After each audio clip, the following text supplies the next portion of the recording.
Hoje você vai conhecer a história de um menino chamado Peter. Seu pai era responsável pelas comportas dos diques da Holanda. Certo dia, Peter encontrou um buraquinho no dique. E toda criança holandesa sabe o quanto é perigoso qualquer trinca nos diques. Pois se eles arrebentarem, a Holanda pode ser inundada pelas águas do mar. E agora? O que será que Peter fez? Tá na hora da história. Mas antes, curta e compartilhe este vídeo. Além da história de Peter, falaremos sobre a vocação do celibato pelo reino de Deus. Pelo reino de Deus. Agora sim, vem com a Dona Cartola. Dona Cartola da mala amarela, história é com ela e você vai gostar. A estrangeira que traz muitas surpresas, história e brincadeira tá chegando pra contar.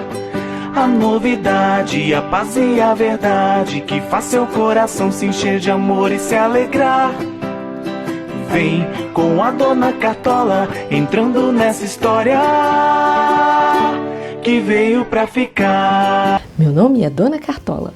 Uma nova história vou contar. Preste atenção que você vai gostar. Era uma vez um menino que morava na Holanda. A Holanda é um país cuja maior parte do território fica abaixo do nível do mar. Enormes muralhas chamadas diques são o que impedem do Mar do Norte de invadir a terra. Há séculos o povo se esforça para manter as muralhas resistentes, a fim de que o país continue seco e em segurança. Até as crianças bem pequenas sabem que os diques precisam ser vigiados constantemente e que um buraco do tamanho de um dedo pode ser algo extremamente perigoso. Vivia na Holanda um menino chamado Peter. Seu pai era uma das pessoas responsáveis pelas comportas dos diques. Sua função era abri-las e fechá-las para que os navios pudessem sair dos canais em direção ao mar aberto.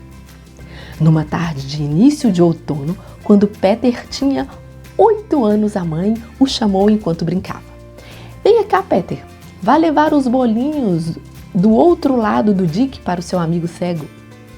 Se você andar ligeiro e não parar para brincar, vai chegar em casa antes de escurecer.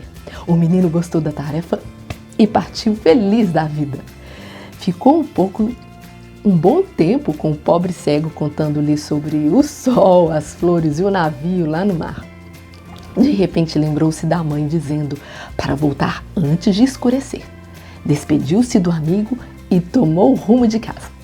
Quando passava pelo canal, percebeu como as chuvas tinham feito subir o nível da água e que elas estavam batendo forte contra o dique. E pensou nas comportas do pai. Que bom que elas são fortes. Se quebrassem, o que seria de nós? Esses campos lindos ficariam inundados. Meu pai sempre diz as águas estão zangadas. Parece que ele acha que elas estão zangadas por ficarem presas tanto tempo.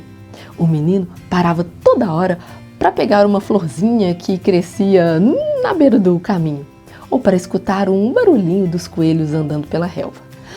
Mas, com maior frequência, sorria a pensar no pobre cego que tão poucos prazeres tinha e tanto apreciava suas visitas. De repente, percebeu que o sol estava se pondo e escurecia rápido. Minha mãe vai ficar preocupada, pensou ele, já correndo para chegar em casa. Nesse momento, houve um barulho. Parecia água respingando. O menino parou e foi procurar de onde vinha.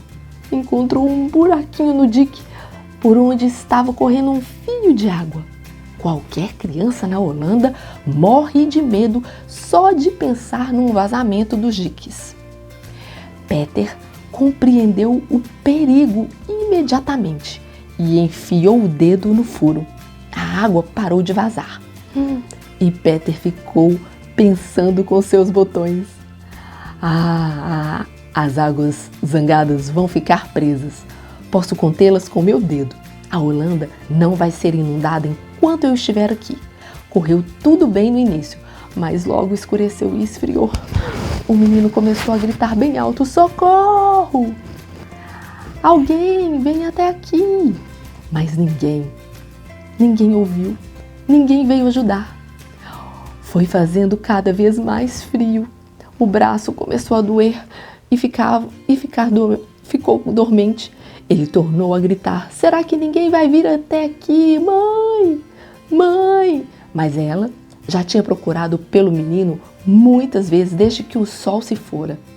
Olhando pelo caminho do dique até onde a vista alcançava, e decidiu voltar para casa e fechar a porta. Achava que ele havia decidido passar a noite com um amigo cego. E estava disposta a ralhar com ele no dia seguinte de manhã, por ter ficado fora de casa sem sua permissão. Peter tentou assoviar, mas os dentes batiam de frio. Pensou no irmão e na irmã aconchegados no calor de suas camas, e no pai e na mãe queridos. Não posso deixá-los afogar. Preciso ficar aqui até que alguém venha, mesmo que passe a noite inteira. A lua e as estrelas brilhavam, iluminando o menino recostado numa pedra junto ao dique. A cabeça pendeu para o lado, os olhos se fecharam, mas Peter não adormeceu, pois a toda hora esfregava a mão que estava tendendo o mar zangado. De alguma forma eu vou aguentar, pensava ele, e passou a noite inteira ali contendo as águas.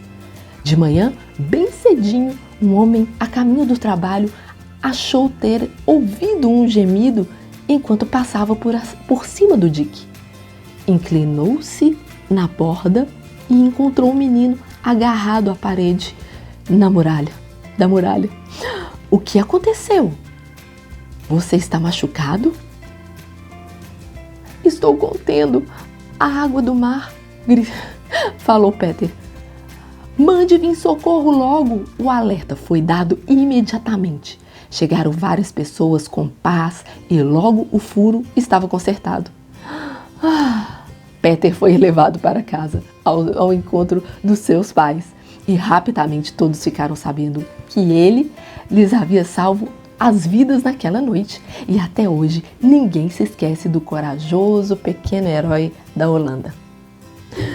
Vimos nessa história que o pequeno Peter, com apenas os seus 8 anos, ofertou a sua vida para salvar todas as pessoas da Holanda.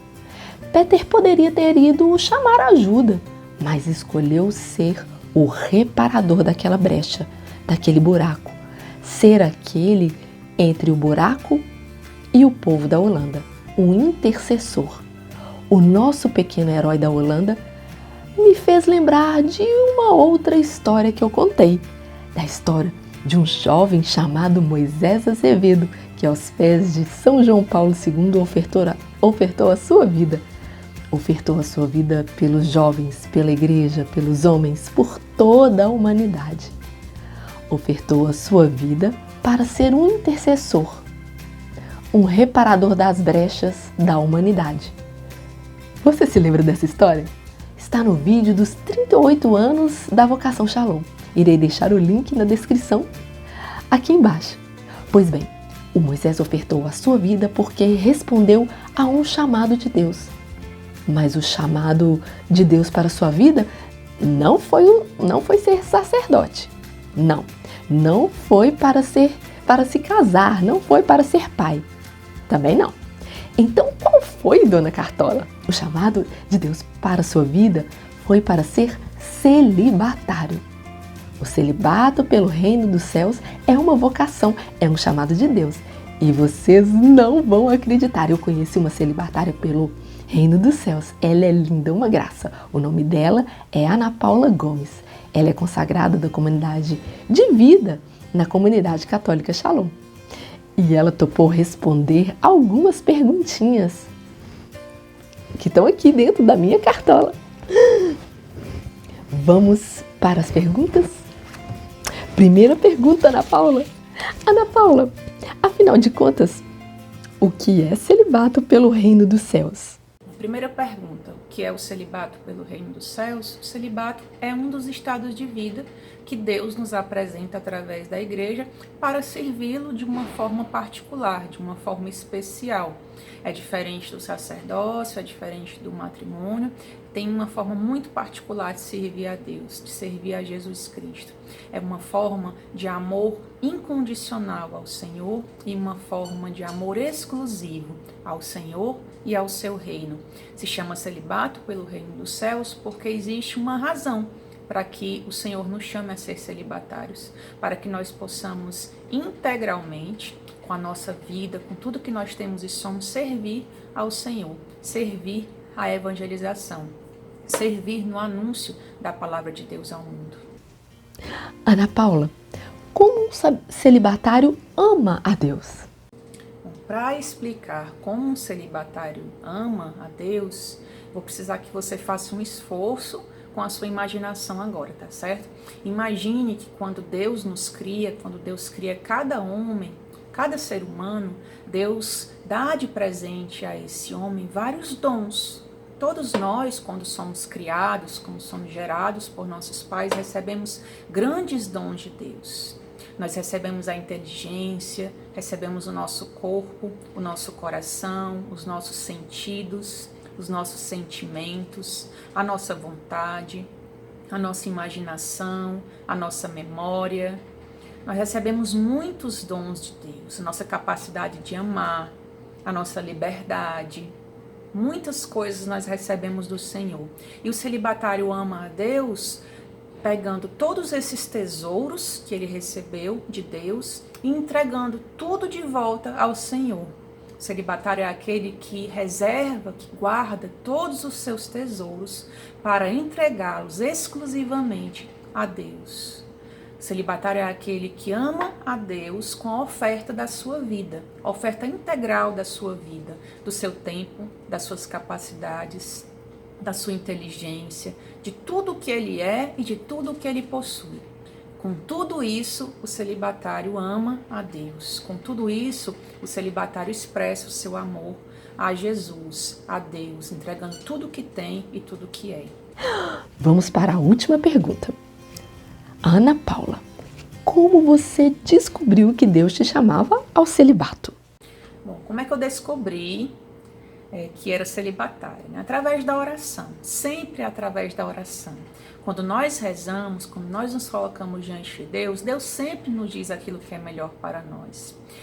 No meu primeiro ano de comunidade, diante de Jesus Eucarístico, em uma adoração, quando eu morava na missão de Santo Amaro, em São Paulo, eu perguntei ao Senhor, Senhor, como tu queres que eu te sirva? E ele me disse claramente, através do celibato, através da doação total da sua vida.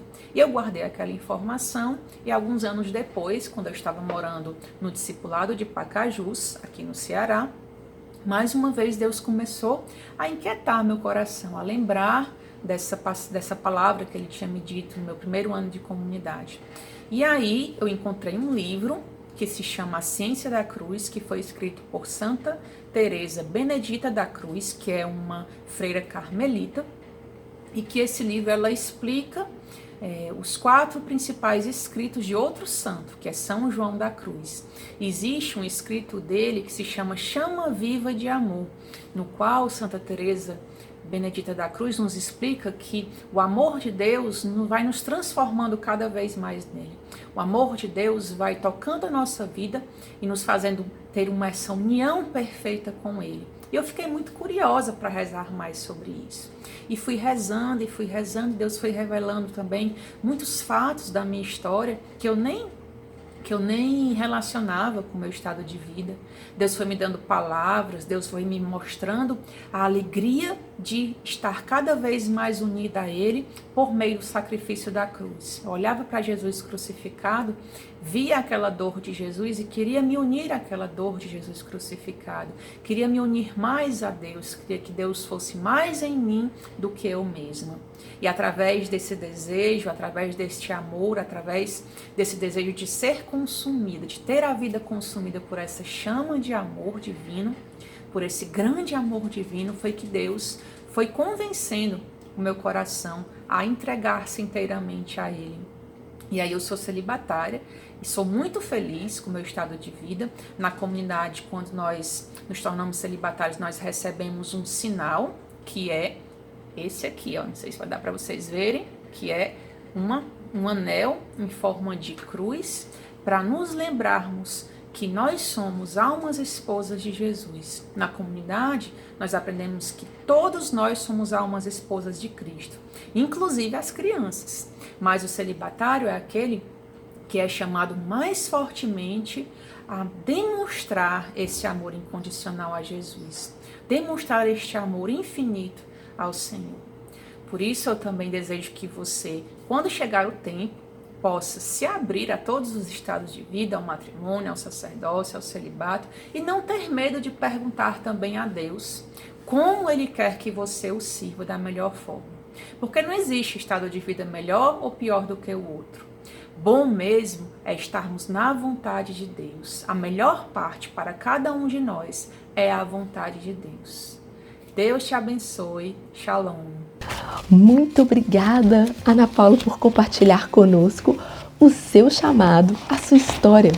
Obrigada por ofertar a sua vida por todos nós, mesmo de uma forma escondida. A sua oferta nos alcança. Deus te abençoe.